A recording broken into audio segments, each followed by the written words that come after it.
अधिकार की जानकारी जो आज मैं आप लोगों को देना चाहती हूँ। आपके छत्तीसगढ़ में सोनी दीदी हैं जिन्होंने काफी कुछ झेला है। यहाँ तक कि किसी भी पुलिस अधिकारी की ये ताकत नहीं थी कि मुझे हाथ भी लगा पाए। और बाद में जब इसका सारांश मैंने निकाला तब मुझे मालूम चला कि मैं चूंकि कानून संविधान जानती थी, इसीलिए आतंकवाद विरोध दस्ता ने मुझे अरेस्ट किया था, बावजूद उसके मुझे हाथ लगाने से वो डरते थे। इसलिए मैं ये चाहती हूँ कि यहाँ पे बैठा हर एक बच्चा कानून संविधान का इतना जानकार हो जाए कि किसी भी पुलिस अधिकारी से भी वो फेस टू फेस नजर से नजर मिला के बात कर पाए और अपने हक अधिकार की जानकारी लेकर जल जंगल जमीन खनिज को बचा सके। आपके पड़ोस में ही उड़ीसा में एक गलत मुद्दा था जहां पे नियमगिरी पहाड़ी, वहां पे बॉक्साइट का खनन हो रहा था, जंगल कट रहे थे। वहां पे कोंद जनजाति के लोग रहा करते थे। वहां पे 21 ग्राम सभा ने मिलकर वो बॉक्साइट खनन को रोका, वेदांता कंपनी को रोका और सरकार को रोका। तो क्या आप लोग मिलकर आपके हसदेव जंगल को नहीं बचा सकते हैं? बिल्कुल बचा सकते हैं, लेकिन चूंकि हम लड़ने का तरीका नहीं जानते हैं कि हमको लड़ाई कैसे करना है। वो समय गया जब हमारे पुरखे पूर्वज तीर धनुष लेके निकल जाते थे, तीर धनुष की लड़ाई लड़ते थे, क्योंकि उस समय पे जो लड़ाई थी वो दूसरी किस्म की थी। हमारे यहाँ पे जब भी कोई आए, आक्रमणकारी के तौर पे आए, जैसा कि 5 जनवरी 2011 के जजमेंट पे भी लिखा हुआ है, जो कि ब्राह्मण जज मानते काजू ने ये बात कहा भी है। क्या कहा कि 8% आदिवासी ही इस भारत देश के मूलवासी है और बाकी जो लोग हैं वो लोग विदेशी है, आक्रमणकारी है और उनकी संतानें हैं। तो यहाँ पे जितने भी लोग आक्रमणकारी के तौर पे आए हैं, जब यहाँ पे मुगल आए, जब यहाँ पे तुर्क आए, जब यहाँ पे पुर्तगाल आए, सारे लोगों ने आदिवासियों को गुलाम बनाने की कोशिश की थी। लेकिन मैं आपको सीधे सीधे बता दूं कि आदिवासी कभी किसी के गुलाम नहीं बने थे। यही कारण है कि आजादी के पहले आदिवासियों के पास में 60% जमीन थी, वर्तमान में घट के मात्र 3% बच के रह गई है। हमारे बाप दादा पढ़े लिखे नहीं थे, मतलब हमको लगता है कि हम कानून संविधान पढ़ जाएंगे या 5वीं अनुसूची पढ़ जाएंगे तो हम जल जंगल जमीन बचा लेंगे, लेकिन ये आपकी सबसे बड़ी गलतफहमी है। जैसा कि हमारे भाई हरीश मरकाम ने बताया भी कि 5वीं अनुसूची के मुख्य सार जो है, जितनी ये सारी बातें आप लोगों को बताई, ये सारी बातों को समझना आपके लिए बहुत जरूरी है, तभी आप 5वीं अनुसूची को समझ पाओगे और अपने जल जंगल जमीन को बचा पाओगे। यहाँ तक कि वो वेदांता जजमेंट यानी कि नियमगिरी पहाड़ी पे जो 21 ग्राम सभाओं ने जो जल जंगल जमीन बचाया था, अपना पहाड़ बचाया था, वो पढ़े लिखे नहीं थे। लेकिन वहां पे जब खनन करने के लिए वेदांता कंपनी गई थी तो वहां पे 21 ग्राम सभाओं ने विरोध कर दिया और जो सबसे बड़े कोर्ट सुप्रीम कोर्ट तक गए और वहां से 3 जज जो हैं वो वहां पे खुद गांव के बीच में आए और तब जाके वहां पे 21 ग्राम सभाओं के बीच में ये बात उनसे पूछा गया कि क्या आप अपनी ये जो पहाड़ है, क्या इसको सरकार को, वेदांता कंपनी को देना चाहते हैं? तो वहां के कोंद जनजाति के 21 ग्राम सभाओं ने क्या कहा? उन्होंने ये कहा कि ये पहाड़ पे हमारा देवता बसता है और ये पहाड़ हम किसी कंपनी, किसी सरकार को हम नहीं देंगे। और तब जाके सुप्रीम कोर्ट ने कहा कि मैं आदिवासियों के पारंपरिक ग्राम सभा, रूढ़िगत ग्राम सभा के विरुद्ध नहीं जाऊंगा। और तभी से ये बात उठी, ना लोकसभा ना विधानसभा, सबसे ऊंची ग्राम सभा।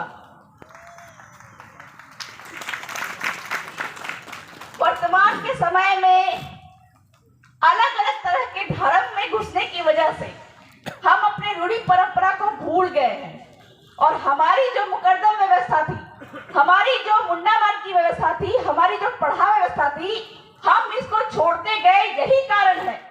यही कारण है कि आज हमारे जल जंगल जमीन खनिज लूटते जा रहे हैं। और ये जो जल जंगल जमीन खनिज का जो बचाने का पावर है, ये संविधान के अनुच्छेद 13(3) में जो दिया हुआ है, ये हमारी रूढ़िगत ग्राम सभा को ही दिया गया है। क्योंकि जिस समय पे यहाँ पे कोई मुगल नहीं थे, कोई तुर्क नहीं थे, कोई पुर्तगाल नहीं थे, यहाँ पे हमारे बाप दादा बसते थे, जो कि हजारों साल से उनकी व्यवस्था थी, जिस व्यवस्था की बात हमारे दादा मरकाम कर चुके हैं। और जिस समय पे यहाँ पे हमको गुलाम बनाने के लिए सारे लोग आए, तब उन्होंने देखा कि जितने भी लोग हैं जो कि आर्य है, विदेशी है, आक्रमणकारी है, वो हमारे सामने तो झुक जाते हैं और हमारे आगे वो गुलामी स्वीकार कर रहे हैं। लेकिन ये लोग जो बैठे हुए, ये लोग कौन लोग हैं? तब उन्होंने रिसर्च किया, अंग्रेजों ने, और तब उनको पता चला कि ये लोग तो यहाँ के ओरिजिनल वासी है, यहाँ के मूल वासी है, और बाकी जो लोग हैं वो लोग भी हमारी तरह यहाँ पे व्यापार रोजगार करने के लिए आए थे। तब जाके अंग्रेजों ने एक कानून बनाया, शेड्यूल्ड डिस्ट्रिक्ट एक्ट 1874। आप लोग लिख लीजिए। बहुत कम समय में कोशिश करूंगी कि अपनी बातों को समाप्त करने का, लेकिन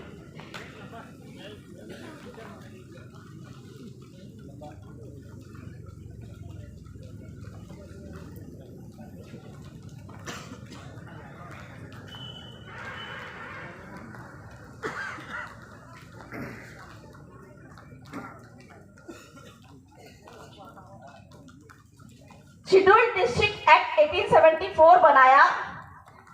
मतलब जिस तरह अभी भारत का संविधान 1950 चल रहा है, उस समय पे भी अंग्रेजों का संविधान चलता था, और उसमें सारे जगह पे कानून लागू होते थे, सामान्य क्षेत्र में कानून लागू होते थे।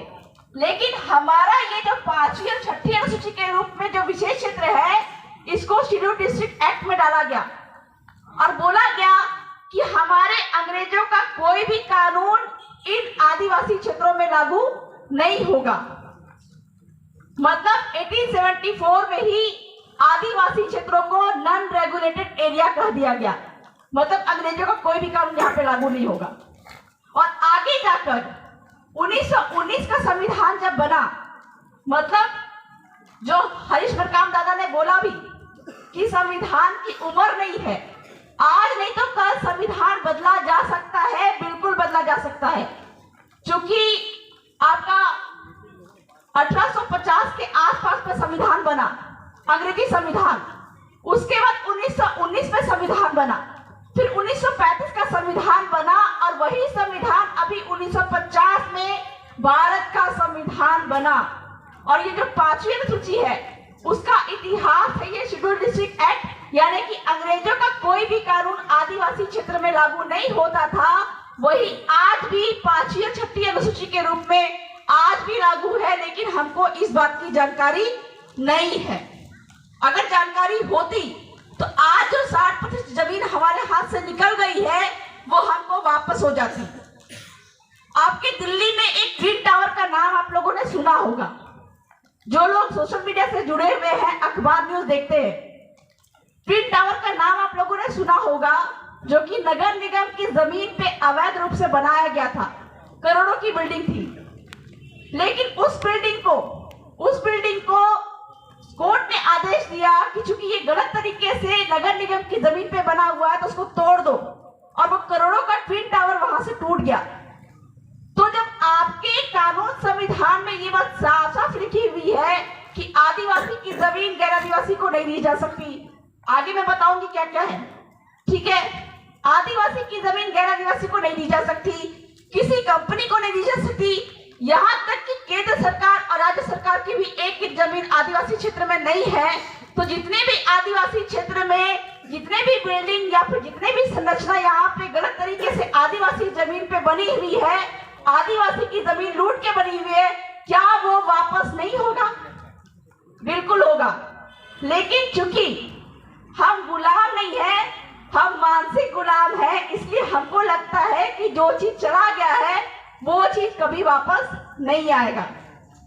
एक छोटी सी कहानी बताना चाहूंगी मैं। एक छोटा सा हाथी को जंगल से पकड़ के लाया गया और उसको जंजीर से बांध के रखा गया। हाथी के बच्चे ने बहुत कोशिश किया उस जंजीर को तोड़ने का, लेकिन वो जंजीर को तोड़ नहीं पाया। फिर धीरे धीरे करके उस जंजीर की जगह में उसे मोटी सी रस्सी से बांध के रखा जाने लगा, और तब जाके हाथी उसको भी तोड़ने की कोशिश करता, हाथी का बच्चा, लेकिन तोड़ नहीं पाता। धीरे धीरे करके वो बड़ा होता गया, लेकिन उसने उसको तोड़ने की कोशिश छोड़ दी। और बड़ा होने के बाद में आज भी उसके पैर पे वो मोटी सी रस्सी बांधी जा रही है, जिसको वो आसानी से तोड़ सकता है, लेकिन वो उसको तोड़ता नहीं है। क्यों? क्योंकि वो गुलाम नहीं है, वो मानसिक गुलाम है। यही वाला हाल हमारे साथ में भी है। सारे कानून, सारे संविधान हमारे हित में है। हमारे बाप दादाओं की लड़ाई का नतीजा है कि हमको संविधान में 5वीं अनुसूची के रूप में, संविधान के अनुच्छेद 13(3) के रूप में हमको सारे अधिकार मिले हैं, लेकिन हम उसका उपयोग नहीं कर पा रहे हैं, क्योंकि हमको सारे कानून संविधान की जानकारी ही नहीं है। एक बहुत बड़ी दिक्कत की बात यह भी है कि जितने भी कानून संविधान की बातें हैं, सुप्रीम कोर्ट के जजमेंट है, वो सारे के सारे अंग्रेजी में आते हैं। और दिक्कत की बात तो ये है कि वर्तमान की शिक्षा नीति या फिर सरकारी साजिश ये है कि हमारे बच्चों को कभी भी अंग्रेजी का ज्ञान उतना नहीं मिल पाया जितना मिल पाना चाहिए। तो ये सरकारी साजिश भी हमारे बीच में की गई है, ताकि आदिवासियों तक कभी भी असली ज्ञान नहीं पहुंचे। लेकिन मैं आप लोगों से ये पूछना चाहती हूँ, पूरे देश भर में आदिवासियों की जनसंख्या कितने प्रतिशत होगी? मात्र 8% की जनसंख्या आदिवासियों की है। सरकार बहुमत में है, चाहे तो एक झटके में पूरे के पूरे आदिवासियों को खत्म कर सकती है, लेकिन वो चाहकर भी 8% आदिवासियों को खत्म नहीं करती है। जन जंगल जमीन एक झटके में नहीं लूट रही है। क्यों? कुछ ना कुछ तो ऐसी बातें हैं जिसकी वजह से सरकारें आप लोगों को नुकसान लगातार थोड़ा थोड़ा करके नुकसान पहुंचाती है, लेकिन एक झटके में नुकसान नहीं पहुंचाती है। और ये कहा जाए कि राज की बात आप लोगों को जानने की जरूरत है, जो कि आपके भारत के संविधान में है और आपके पुरखों के इतिहास में, जिसको आपको समझने की जरूरत है। भारत के संविधान में जो सुप्रीम कोर्ट के जो जजमेंट आए हैं, जैसे कि एक जजमेंट आया है पी रम्मी रेड्डी जजमेंट, लिखने में समय व्यर्थ होगा, आप लोग लिख लीजिए। पी रम्मी रेड्डी जजमेंट 1988, उसमें ये बात साफ साफ लिखी हुई है कि आदिवासी की जमीन किसी गैर आदिवासी को हस्तांतरित नहीं हो सकती है। साथ ही साथ में किसी गैर आदिवासी की जमीन अगर आदिवासी क्षेत्र में है तो वो भी अगर किसी को बिकेगी, दान वसीयत या बिक्री होगी, वो भी सिर्फ और सिर्फ आदिवासी को ही बिकेगी। मतलब आदिवासी क्षेत्र में आदिवासी की जमीन आदिवासी को ही बिकेगी, और गैर आदिवासी की जमीन अगर यहाँ पे है तो वो भी आदिवासी को ही बिकेगी। ये है सुप्रीम कोर्ट का पी रम्मी रेड्डी जजमेंट। अब आप बताइए, आपके यहाँ पे कितने आदिवासियों की जमीन पे गैर आदिवासियों ने कब्जा किया है? बहुत सारी जमीनों पे हुआ होगा ऐसा। लेकिन चूंकि हमको कानून संविधान की जानकारी नहीं है और हमको लगता है कि जो चीज चला गया है वो वापस नहीं आएगा, आप बहुत बड़ी गलतफहमी में हैं। चूंकि आपके ही राज्य के एक कोर्ट जजमेंट में ये बात आई थी, जिसमें एक कलेक्टर महोदय जो कि रिटायर्ड हो चुके थे, आदिवासी की जमीन को गलत तरीके से बेचने के आरोप में उन पे आईपीसी के कई सारी धाराएं लगाई गई थी। तो कोई भी व्यक्ति संविधान कानून से ऊपर नहीं है। आदिवासी की जमीन किसी भी तरीके से एससी ओबीसी जनरल को हस्तांतरित हो ही नहीं सकती, चाहे वो आदिवासी क्षेत्र में हो या फिर सामान्य क्षेत्र में हो। मतलब चाहे वो 5वीं क्षेत्र में रह रहा आदिवासी हो या फिर सामान्य क्षेत्र में रह रहा आदिवासी हो, आदिवासी की जमीन किसी भी एससी ओबीसी जनरल को नहीं दी जाएगी। और अगर कोई भी जमीन, आदिवासी की जमीन किसी अन्य को अगर देना भी है तो बिना कलेक्टर की पूर्व मंजूरी के नहीं दी जाएगी।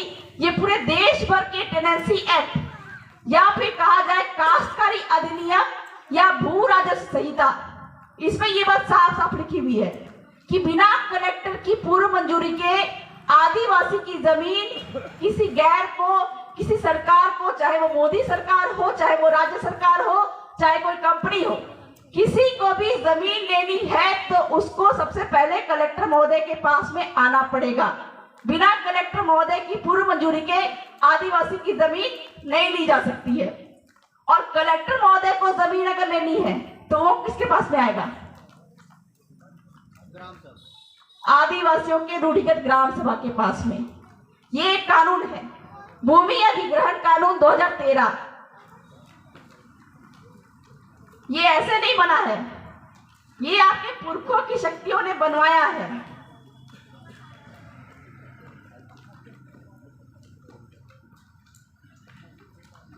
भूमि अधिग्रहण कानून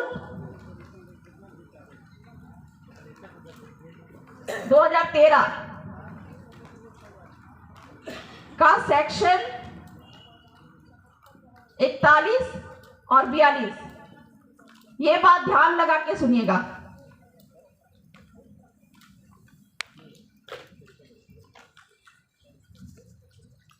गुजरात में दिल्ली मुंबई इंडस्ट्रियल कॉरिडोर, मतलब नितिन गडकरी परिवहन मंत्री के सपनों का दिल्ली मुंबई इंडस्ट्रियल कॉरिडोर, जहां पे 7 एयरपोर्ट, 7 रेलवे स्टेशन, कहा जाए 8 लेन की सड़क और उसके बगल बगल में 1-1 किलोमीटर तक पेड़ लगाने के लिए जगह, ये 4 राज्य में पूरा प्रस्तावित था। गुजरात, राजस्थान, महाराष्ट्र और मध्य प्रदेश। वहां पे गुजरात राज्य में दाहोद क्षेत्र में मैं थी, वहां के लोगों को ये विस्थापन मंजूर नहीं था और तब उन्होंने बोला था कि दीदी हमको क्या करना पड़ेगा। और तब मैंने क्या किया था, ऐसे ही ज्ञापन बनाकर जिसमें ये सारे कानूनों का हवाला था, वो लिख के मैंने बोला था आप जाइए कलेक्टर महोदय के पास और कलेक्टर महोदय को ज्ञापन दीजिए। कलेक्टर महोदय ने 1 साल तक उस ज्ञापन के माध्यम से, चूंकि गांव वालों ने आपत्ति दिया था कि हम अपनी जमीन कलेक्टर महोदय किसी सरकार को, किसी कंपनी को या फिर किसी को हम नहीं देंगे, अगर फिर भी आप हमारी जमीन लेते हैं तो हम आपके खिलाफ में आईपीसी की धारा 124A के तहत देशद्रोह का केस लगाएंगे, चूंकि आप कानून संविधान के विरोध में काम करेंगे। और तब जाके कलेक्टर महोदय ने 1 साल तक वो विस्थापन रोक के रखा और तब जाके वहां के गांव वालों ने कोर्ट भी गए क्योंकि इनको यकीन नहीं था और कोर्ट ने भी उस नोटिफिकेशन को रद्द कर दिया, यानी कि पूरा का पूरा विस्थापन रुक गया। मतलब कलेक्टर महोदय को भी अगर जमीन चाहिए तो वो भी गांव वालों के पास में आती है, चूंकि आपका भूमि अधिग्रहण कानून 2013 का सेक्शन 41-42 में रूढ़िगत ग्राम सभा की बात हम क्यों करते हैं। सेक्शन 41 में क्या लिखा हुआ है, जब तक बहुत जरूरी नहीं हो अनुसूचित क्षेत्र में, यानी कि आदिवासी क्षेत्र, प्राचीन क्षेत्र में जमीन का अधिग्रहण किया ही नहीं जा सकता है। ठीक है, अगर विकास कार्य के लिए बहुत जरूरी है तभी जमीन ली जाएगी, लेकिन उसके लिए भी रूढ़िगत ग्राम सभा की अनुमति आवश्यक होगी।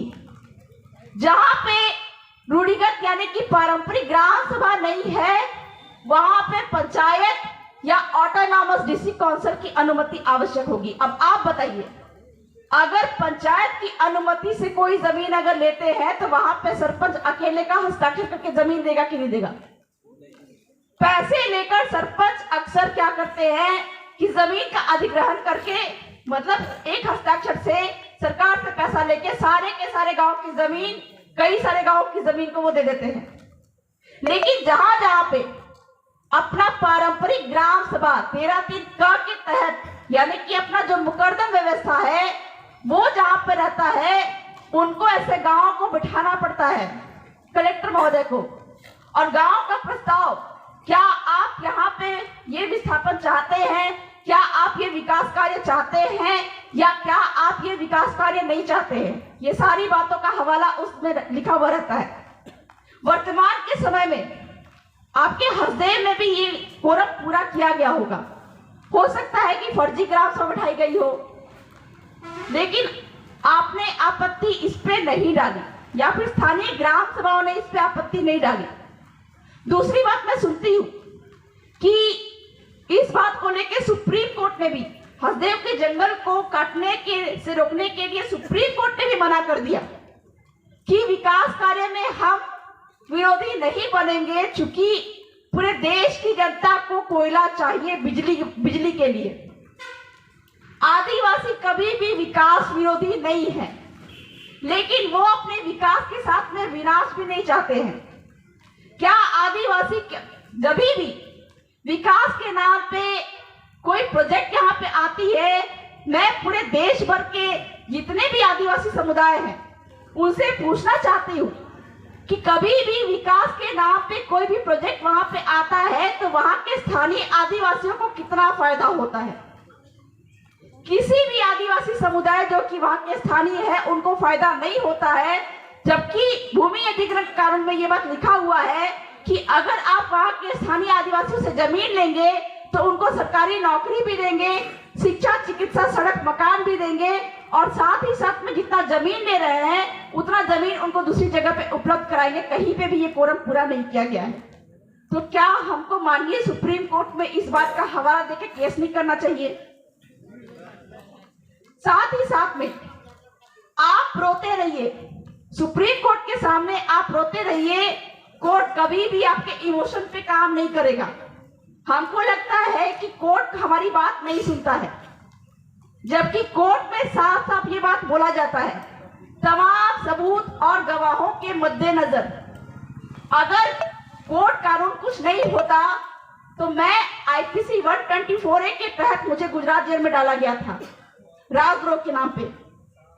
गुजरात राज्य में कथित तौर पे कहा जाए कि मेरी दुश्मन सरकार थी, लेकिन बावजूद उसके गुजरात में भले ही देर हुआ, मुझे वहां पे ससम्मान ये बोलते हुए रिहा किया गया, जमानत दी गई कि बबीता कच्छप एक समाज सेवी है और इन पे लगाया गया हर एक आरोप झूठे हैं और पुलिस एक भी आरोप इन पे साबित नहीं कर पाई है। मतलब आप जितना तथ्य और सबूत कोर्ट के सामने रखते हैं उसी के आधार पे कोर्ट जजमेंट देती है। तो हसदेव के जंगल को बचाने के लिए एक कानून आपको याद रखना पड़ेगा, mines and minerals act, Khan और खनिज अधिनियम।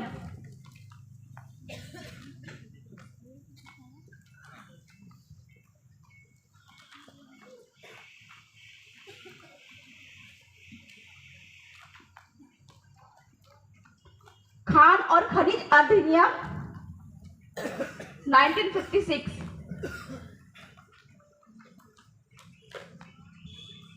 पूरे देश भर में कोई भी खनन कार्य होता है, ये एक केंद्रीय कानून है। खान और खनिज अधिनियम 1956 आगे जाके हसदेव के जंगल को बचाने के लिए आप कोई एक्शन लेते हैं, कोर्ट जाने की बात करते हैं या फिर ज्ञापन देते हैं या फिर किसी भी तरीका हथकंडा अपनाते हैं, तो ये एक्ट को जानना आपके लिए बहुत जरूरी है, क्योंकि एक सामान्य कानून है। सुप्रीम कोर्ट ने अपने समता जजमेंट 1997, लिख लीजिए आप लोग, समता जजमेंट 1997 जो कि खनिज पे आया हुआ कानून था, जिसमें आदिवासी की ये जजमेंट आया था कि कंपनी भी एक व्यक्ति के समान है, सरकार भी एक व्यक्ति के समान है, और आदिवासी की जमीन पे कोई भी खनिज अगर निकाली जाएगी तो वो सिर्फ और सिर्फ आदिवासी के द्वारा ही निकाली जाएगी, या तो वो खुद के माध्यम से निकालेगा या फिर सहकारी समिति के माध्यम से निकालेगा। तो ये जो खान और खनिज अधिनियम पे सुप्रीम कोर्ट के समता जजमेंट ने क्या कहा था, उन्होंने कहा था कि खान और खनिज अधिनियम सामान्य कानून है और आदिवासी क्षेत्र में किसी भी तरह का खनिज हो, चाहे वो लोहा हो, सोना हो, चांदी हो, कोयला हो, किसी भी तरह का खनिज हो, वो आदिवासी खुद निकालेगा। और अगर आपको वहां पे खनन करना है तो जैसे पंचायत का विस्तार करने के लिए आप पेशा कानून लेके आए, वैसे ही खान खनिज अधिनियम 1956 के तहत आपको एक अधिनियम लाना पड़ेगा केंद्रीय स्तर पे, तब जाके आप वहां पे खनन कर सकते हैं।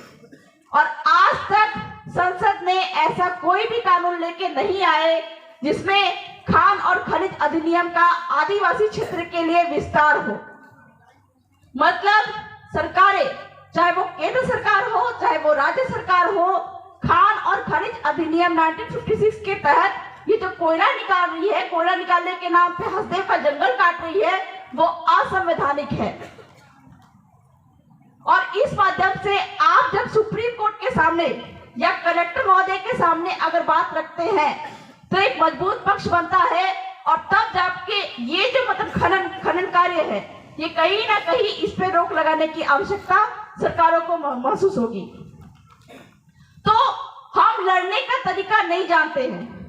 वो दिन गए जब हम तीर धनुष लेके निकल जाते थे, लेकिन आज हम तीर धनुष लेके अगर निकल जाते हैं तो हम पे केस लगा दिया जाता है, और केस लगाने के बाद में हमको जेलों में डालने के बाद में जब दो वकील हमारे पक्ष के और सरकार के पक्ष के वकील जब आपस में लड़ते हैं तो क्या वो कागज तीर धनुष से लड़ाई लड़ते हैं, हथियार से लड़ते हैं? वो कागज कलम और बहस से लड़ते हैं। तो जो चीज हमको तब करनी है वो चीज हम आज क्यों नहीं करते हैं? और किसी भी कानून को रोकने के लिए, किसी भी सरकारी तंत्र के किसी भी पॉलिसी को रोकने के लिए संविधान का अनुच्छेद 13(2) और 13(1) हमको इजाजत देता है कि देश का कोई भी केंद्रीय कानून या राज्य का कानून हो या फिर पुराना कानून है, इस पे संशोधन अगर होता है, हमको ये मंजूर नहीं है, हमारे खिलाफ में है, तो हम लोकतांत्रिक तरीके से रैली, धरना, प्रदर्शन और ज्ञापन कर सकते हैं। लेकिन वहां पे ये रैली, धरना, प्रदर्शन जो है ये शांतिपूर्वक होनी चाहिए। वहां पे किसी भी तरह का वायलेंस क्रिएट नहीं होना चाहिए, हिंसा क्रिएट नहीं होना चाहिए, तब तक ये संवैधानिक रहता है। ये हमारा संवैधानिक अधिकार है। और सरकारें अक्सर क्या करती है, हमारे रैली, धरना, प्रदर्शन को रोकने के लिए उस क्षेत्र में 144 धारा लगा देती है, जबकि ये सब असंवैधानिक है। चूंकि सुप्रीम कोर्ट ने ये बात कही थी कि लोकतांत्रिक तरीके से रैली, धरना, प्रदर्शन करना सभी लोगों का, आम जनता का लोकतांत्रिक अधिकार है। अगर इनको लोकतांत्रिक तरीके से विरोध करने से रोका गया तो ये कुकर की तरह फट सकते हैं। तो किसी भी तरीके के कानून को रोकने के लिए, किसी भी तरह के असंवैधानिक पॉलिसी को रोकने के लिए इजी तरीका यही है कि शांतिपूर्ण तरीके से रैली, धरना, प्रदर्शन, ज्ञापन, और बात कोई ना मान रहा हो तब जाके कोर्ट के माध्यम से हमको इसकी आवाज उठानी चाहिए। लेकिन हम क्या तरीका अपनाते हैं? हम जाते हैं सांसद के पास में, हम जाते हैं विधायक के पास में। अक्सर क्या करते हैं कि वो हमारी विचारधारा के विपरीत लोग होते हैं, हमारी जान माल को खतरा हो जाता है, हमको वो दुश्मन बना देते हैं, कोर्ट कचहरी में डाल देते हैं अगर वो हमारी विचारधारा के नहीं होते हैं। तो हमको ये समझना पड़ेगा कि कानून, संविधान के तहत आदिवासियों के 4 माई बाप है। चाहे हम पे एट्रोसिटी का कोई काम हो या फिर कोई गलत कानून हम पे बन रहा हो, किसी भी तरह का अत्याचार हो रहा हो, 4 ही हमारे माई बाप है। कौन कौन? कलेक्टर, राष्ट्रपति, राज्यपाल और राष्ट्रीय अनुसूचित जनजाति आयोग के अध्यक्ष महोदय या सचिव महोदय। इन 4 लोगों से आपको पत्राचार करना है। और यकीन मानिए, आज तक इन 4 लोगों से हमने पत्राचार किया है या फिर फेस टू फेस मिले हैं, हमको सॉल्यूशन ही मिला है। जब से मैं झारखंड, छत्तीसगढ़ छोड़ के गुजरात, मध्य प्रदेश, राजस्थान, इन क्षेत्रों में हमने काम करना शुरू किया है, और लोकतांत्रिक तरीके से कलेक्टर, राष्ट्रपति, राज्यपाल, राष्ट्रीय अनुसूचित जनजाति आयोग से जब बात किया है, कागज कलम के माध्यम से, हमेशा सॉल्यूशन सामने आया है। और जब ये सब तंत्र काम नहीं आते हैं, चूंकि मैंने पहले भी बताया कि किसी भी आदिवासी के जमीन को अगर मोदी सरकार को भी लेना हो, केंद्र सरकार को लेना हो, राज्य सरकार को लेना हो, किसी कंपनी को लेना हो, यहाँ पे अडानी कंपनी को लेना हो, वो किसके पास में आएगा? कलेक्टर महोदय के पास में आएगा। मतलब यहाँ पे हसदेव का जंगल लेने के लिए अडानी कंपनी को आना पड़ा था, वो कलेक्टर महोदय के पास में आया हो।